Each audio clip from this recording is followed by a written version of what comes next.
Hello, everybody. I think we're about ready to go. Thanks very much for tuning in.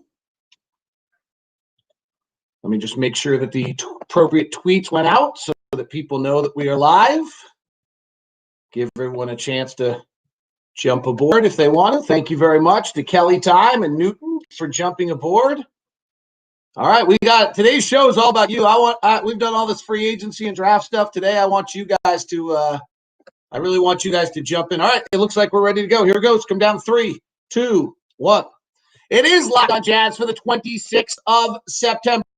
Free agency, trades, extensions, draft, all the questions, things you have on your mind for a live edition of Locked on Jazz. Jump aboard. It is Locked on Jazz. Pow! How are you? I'm David Locke, radio voice of the Utah Jazz, Jazz NBA insider. This is Locked on Jazz, your daily podcast on the Utah Jazz, giving you insight, expertise, geeky numbers, and hopefully making it way better to be a Jazz fan each and every day. We're in October, somebody says in a live Instagram room. You're right. Somehow we're in October, and we haven't talked free agency. We haven't talked draft. We haven't talked anything. How is that possible? We talk it every day, but it is crazy how wild everything is because we should be getting ready for ball games right now. There's no question. So thanks very much for coming in and joining the program today. I appreciate it. I thank you so much for all of you kind of stuck with us through all this wackiness and everything that else is going on. So you know what? I just really couldn't be more appreciative. Here's what I really want to do today. I thought yesterday had an interesting show, and we talked about the fan listener viewership, and I got some great emails on that. I want to touch on that, and then I want to get straight into the questions today.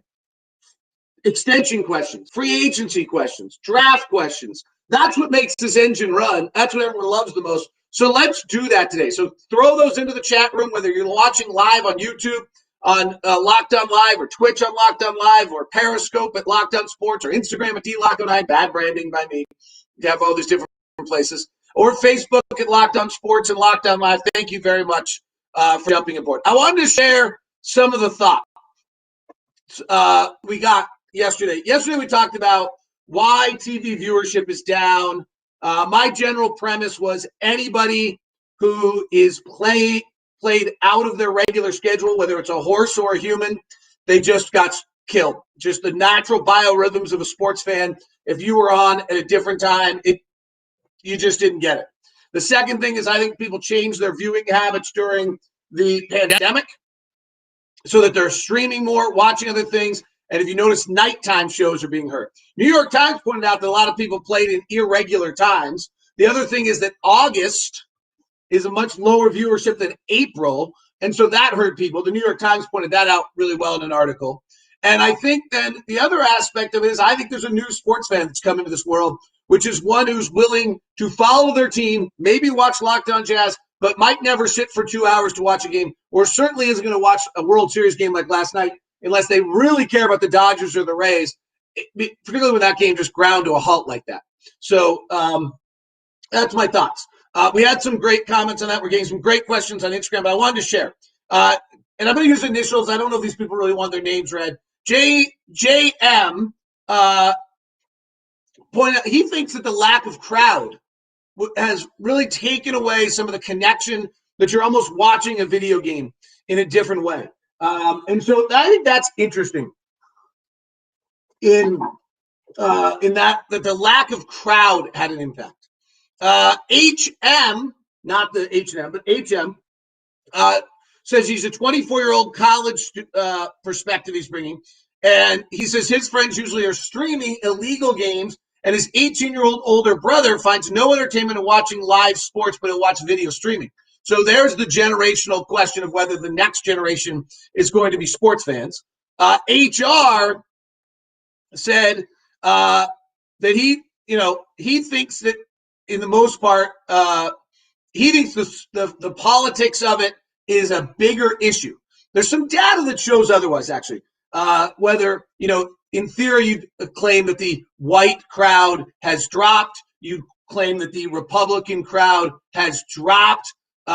None of those things have actually happened, particularly in the NBA. The WNBA, interestingly, by the way, who was the most politically active, had the largest increase. But HR says that, he said, even though I watched every basketball game I could, I felt I wasn't just watching basketball anymore, but a basketball game with full one-sided politics. So interesting perspective there. JJ said he doesn't like the commentators that aren't local on national broadcasts, which was interesting. SO said he thinks that sports politics has had a tremendous impact on sports viewership and that it has actually hurt his mental health because he uses sports as an escape of things. So some really interesting comments from you guys. I appreciate you. That's the great thing about our community is that interaction. And I appreciate y'all with that and making those comments. So thank you. That's what makes it fun for me to do this. I get a lot of people who thank me for my passion toward it. You guys are the ones that bring that. All right, let's go to the chat room. Hello from Greece. Hello from Sri Lanka. And let's go to Gustavo, we don't need to trade any of our 5 starters. We need a solid bench, which players available would pair well with Clarkson, assuming we can re-sign him. I don't know that that's that realistic. If you extend Rudy, you extend Donovan. Donovan would be kicking in a year later. You've already paying Joe. You're already paying Boyan. You're already paying Royce. You're already paying Jordan. You're already paying Mike Conley. You've not let's walk through that for a second. Conley's at 30. Donovan gets his money. Joe's at 14. Royce is at I think 10. Boyan's at 18. Rudy's at 30. Jordan's at 10. Maybe, somewhere. You're already playing 7 players. You're not paying. I don't think there's many rosters out there that have more than 7 players over that dollar figure. So I actually think, 8 becomes Mia Oni. 9 becomes Juwan Morgan. 10 becomes Tony Bradley, or Juwan Morgan is cheaper. Jarrell Brantley tries to, and that's it. I don't know that you, under that circumstance, are able to add great depth on your bench if you're not moving any of those players. From Miles Newby, what kind of player see the Jazz taking with their pick, and what could they get for Ed Davis? So Ed Davis is interesting because Ed Davis you could stretch that contract. You can move that contract, right? If somebody has – now, are you willing to take – in the Ed Davis case, you probably have to take a 2-year or a 3-year contract back for Ed Davis's contract that expires. So can you find somebody that's on somebody's roster, is somebody right up against the luxury tax, is somebody need to drop a few million off their cap to get another deal done? So maybe even, I think you can take within 25%. So can you take a $6.25 million player for Ed Davis's 5 or whatever Ed Davis is? I think Ed Davis might be a little bit more than 5. That's the circumstance where you can trade for Ed Davis or trade Ed Davis and get something. Is if you're not getting anything for Ed Davis per se, you're getting something for Ed Davis's expiring contract, which means you're taking back more, and you're getting some and giving someone salary relief in the fact that they get out from under that faster than they would otherwise. By the way, I did Locked On NBA today with Ben Golliver. We got into a pretty interesting discussion about Russell Westbrook and James Harden. I'm going to throw those at you before we're done today. But I do want to continue to get to your questions. Let's go to the Instagram questions that came in. I know Kevin Love is brought up so frequently, but with him and Don, we're working out together, and our team seems to be leaning towards offense first. So would he be a viable option? So I don't think Kevin Love is a viable option. But let's talk about why Kevin Love is a viable option. Kevin Love would be a viable option because he stretches the floor at the 4, and anytime we've had Rudy with a stretch floor, it's been great. Kevin Love would be a viable option because he can really shoot it, and he can actually play a little kind of post one-on-one and score. And Kevin Love would be a viable option because he's an outstanding passer and could play within our system. The reason Kevin Love is not a viable option is he really has a dreadful contract. And you'd have to decide that you believe Donovan Mitchell, Rudy Gobert, and Kevin Love as your three best players is good enough to be able to win a title. Or at least, I always hate that. Be a Final Four team in the West. Like, I think that's the standard that you hope for a few things to happen. I've always said that. I know you guys disagree. You think the only standard is title level, but I don't. Can you be a Final Four team in the West regularly and be able to compete? And, a Jordan Nickel, Anthony Davis, Anthony Davis wins a shot for the game winner against Denver. Who knows, right? Derek Fisher a few years ago. Who knows? To win a championship, so many balls have to bounce your way. But the problem with Kevin Love is Kevin Love's contract is 31 this year. So let's say you trade Mike Conley for Kevin Love. The numbers match.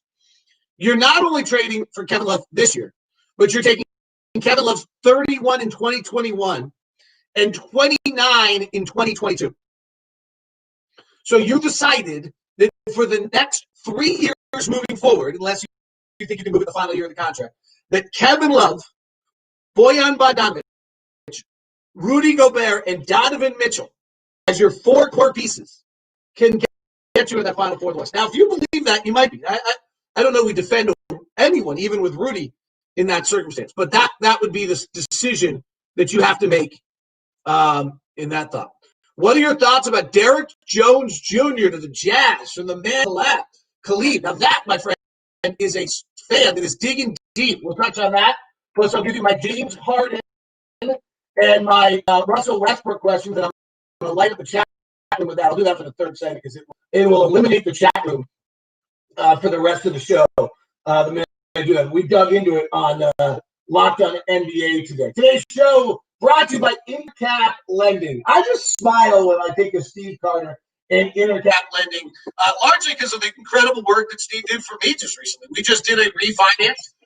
We went to a 15-year fixed at 2-point-something%. And I'm done at 65 years old paying my mortgage. That sounds kind of awesome. Hopefully I still have a job between now and then. And even if I don't, then I'll just ski and bike every day. No, I'm just kidding. But the fact is that it just has given us great financial freedom, particularly with 2 kids heading to the next college for the next 8 years of spending. But more importantly than that, you don't care about my personal financial situation. What you do care about is that Steve Carter is simply the best. He just gives incredible customer service. The reviews that come in on him are unbelievable on a regular basis, and he knows Locked On Jazz people and takes care of you with our corporate discount. So call Steve Carter, 385-800-8528. That's 385-800-8528. This is as legit as it gets. Our COO of Locked On, Carl Weinstein, I just sent him to Steve Carter. It's legit. I just sent our closest friend to Steve Carter. So I'm sending you, my closest friend, to Steve Carter. 385-800-8528. Intercap Lending, NMLS number 190465. It's Intercap Lending. Find out for yourself, and please report back to me of what you find out from Steve Carter. Today's show is also brought to you by Built Bar.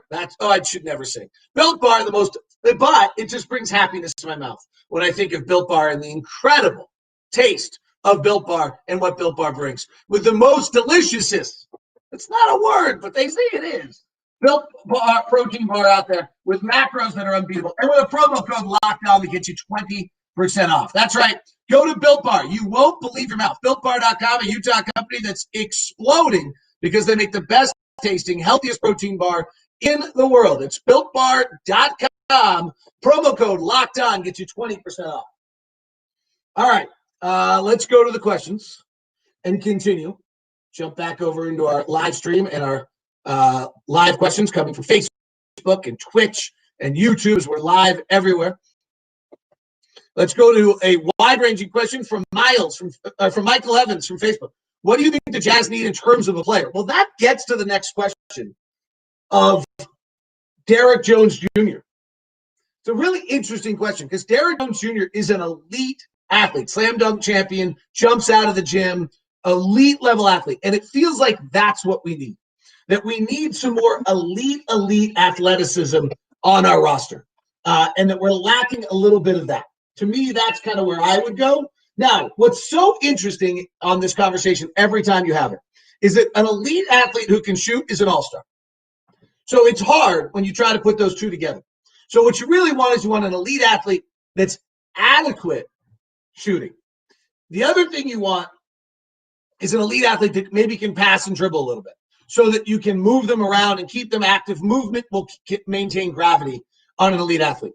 The big picture from what the Jazz did is 2 years ago, the Jazz were unbelievable defensively with a limited margin of error offensively.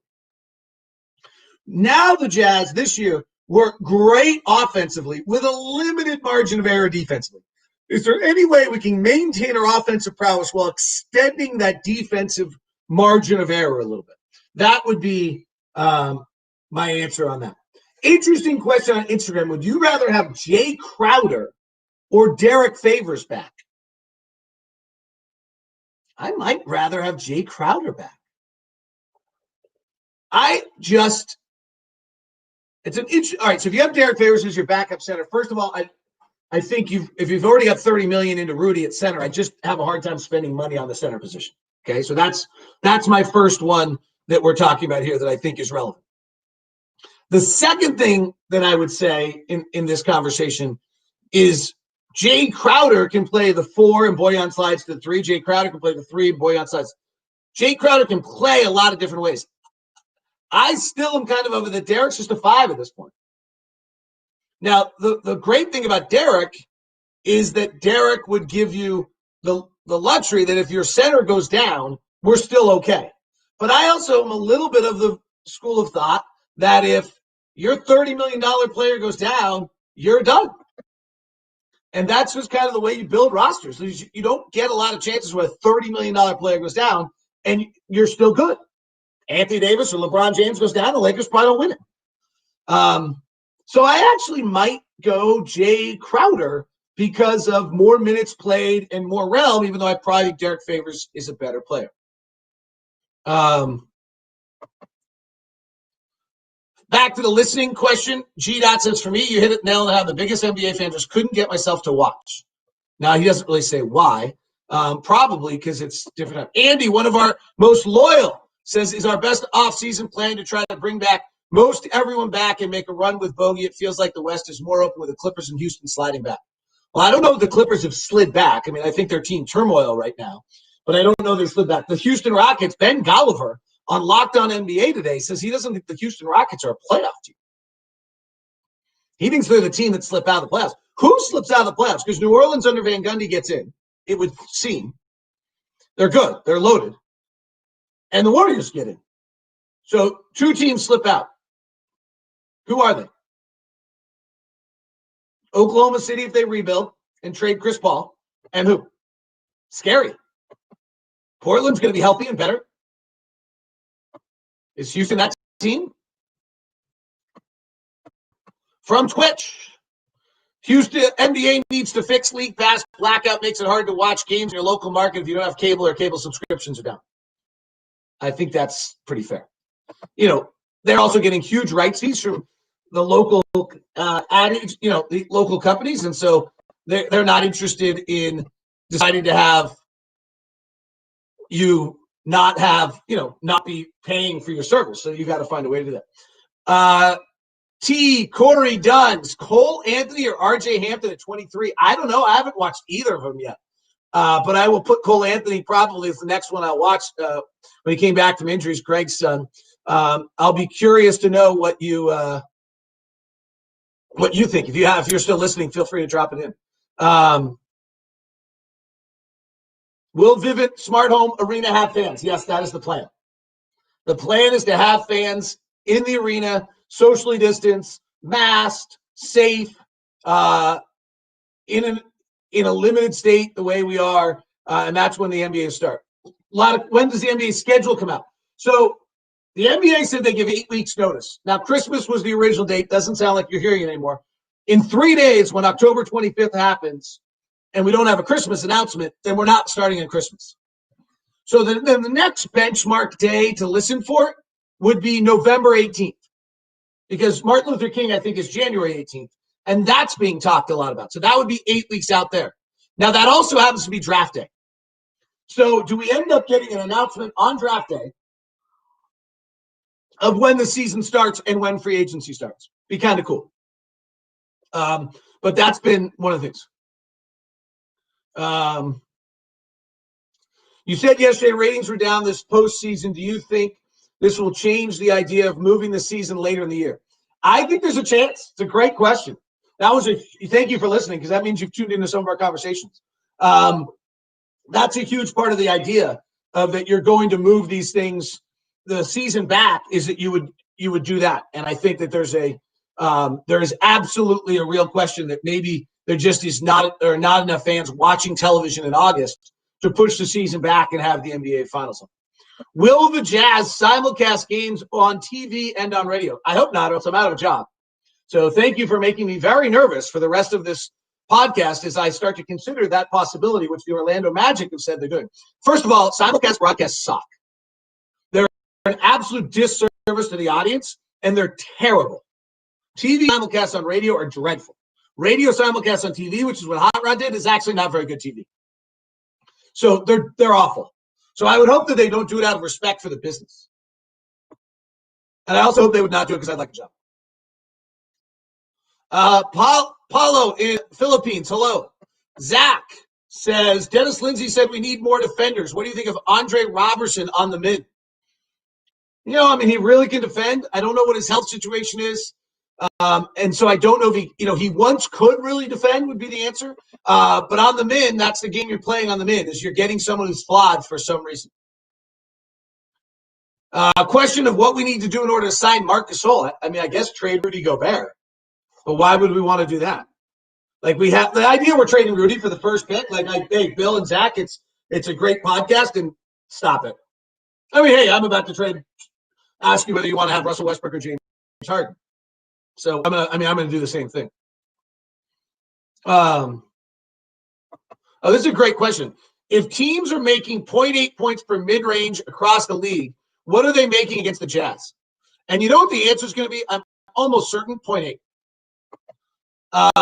You are impacted by the small sample size that you see on a given night where somebody goes off.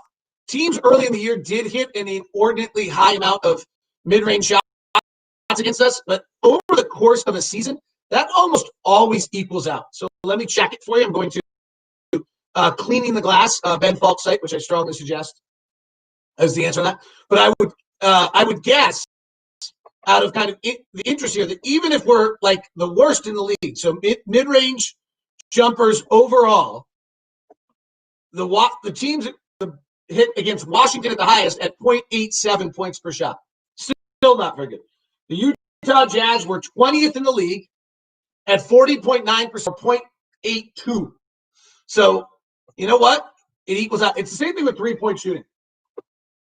Like, three-point shooting, the league average is 36%. And frankly, Boston seems to always be good at defending the three. And Toronto's got the athletes, but it also just equals out. The margin from the best to the worst is only 4 percentage points usually. So if the league is 36, the range is 34 to 38, and not any more than that. Today's show is brought to you in part by Homie. Homie's revolutionizing the real estate market and giving you an opportunity to save money, get more equity in your house, rather than paying out 6% of the whole deal. Homie is doing set fees and trying to get you money back instead. It's kind of awesome opportunity. Homie listed, home sold with the Homie list for 1.2% higher prices than comparable listings, and it's sold for 8 days faster.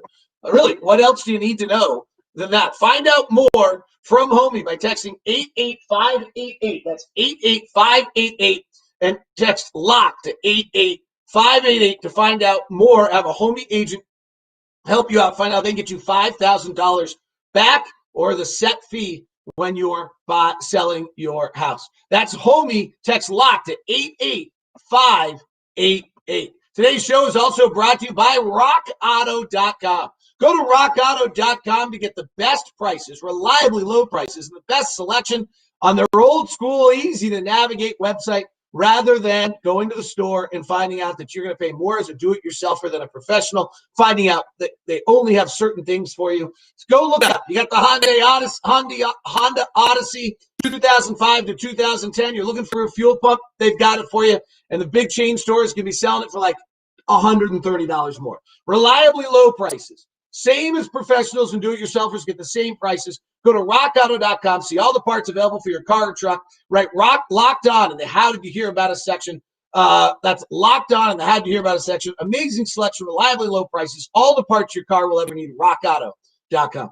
The NBA draft is about 30 days away, and the Chad Ford Big Board is back. Chad Ford Big Board 2.0 is back.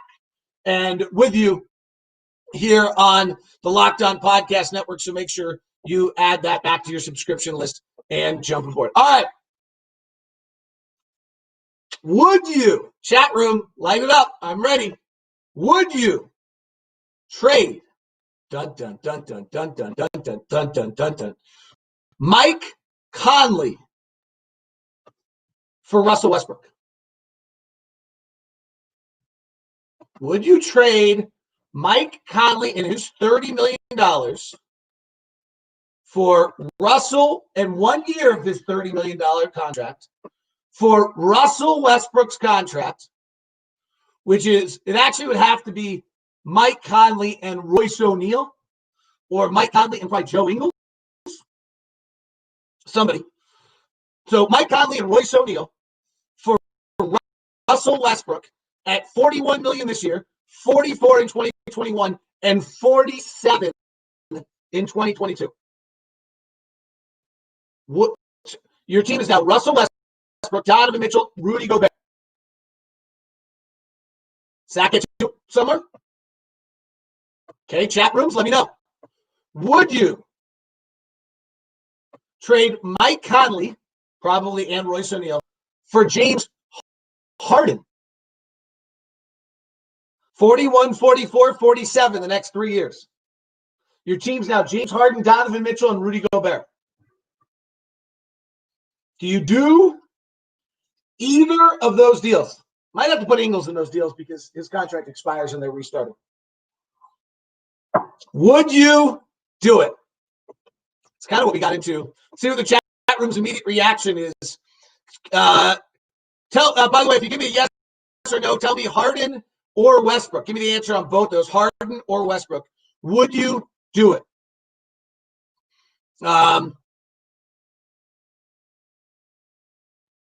Let me see what everyone has to say. Burke says, I would do it. Zach, which one, though? I want to know. Would you do both? Would you do one?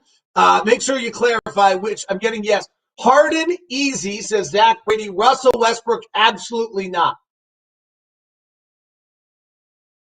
Harden, all day I do it. Harden, yes, I do it. Big yes on Harden. Yes, that's 3 All-Stars, 100% on Harden. It gets you the 7th seed, says Zach Brady. These are all on Instagram. Absolutely not. The guy doesn't win. No. Yes. Westbrook or Harden. I'd rather watch 5-year-old play T-ball. All right. I want to hear what you have to say. Let's go back to it. Let's see what the answers are. Spencer, I'm pretty sure the answer should be yes. Going in all in scares me. Westbrook, no chance, though. Let's see from Periscope. Miles Alden, no to either. I really like to watch Donovan develop as a point guard with strong wings. Gustavo says Russell Westbrook makes everyone better. Michael Evans says, if we got him to the point, I wouldn't mind James Harden as the shooting guard. You gonna get James Harden to give up the ball? Craig Payne. Yes, but would Houston do the Harden deal? No to Westbrook. If they're rebuilding, they would like to get more for Harden, I'm sure. Zach says, no to Westbrook, yes to Harden. I think this comment is unfair here. Alex, Russell Westbrook seems like a locker room liability. What would that be? Would that be worth it? Why does Russell Westbrook seem like a locker room liability? He plays hard every night. He's a total family guy. He's never out, supposedly. He's a little bit of a recluse. Harden's the one that got Chris Paul traded. I think Russell Westbrook, I don't know if I would want Russell Westbrook. I think analytically he really hurts you. But I do think that Russell Westbrook's really misunderstood. Paul says, no way, Jose, on both. John says, Westbrook's a fast-baked player, so no. Harden, sure. Paul says, no way. T. Corey Dunching says, any chance we can get Jaylen Brown? I don't think so unless we traded Rudy. I think Rudy would be the only way we get Jaylen Brown.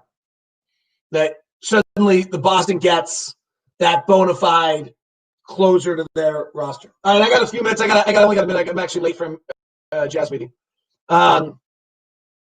See what other people said. Do it. Go for it. Not big on Harden. How does he take a back seat after being topped up? Why is he taking a back seat? Why is James Harden taking a back seat to Donovan Mitchell? That's the question.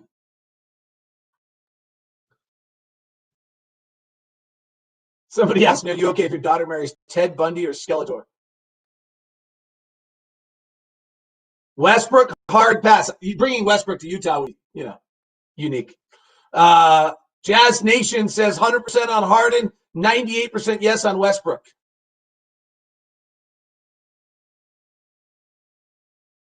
All right, thought we'd have a little fun with a game right there. I never do stuff like that, but I thought it would be fun. Thanks very much for tuning into the live show. We'll get back to the draft breakdowns, free agent breakdowns, team breakdowns on the live shows. Thanks so much for tuning in. Our audiences were huge today, so thanks so much. Have a great day. Appreciate you very much. This is Locked On Jazz. Right now, tell your smart device to play the most recent episode of podcast Locked On NBA, and make sure you follow on Spotify and subscribe on iTunes to the Chad Ford Big Board, which is back. Have a good one. See ya.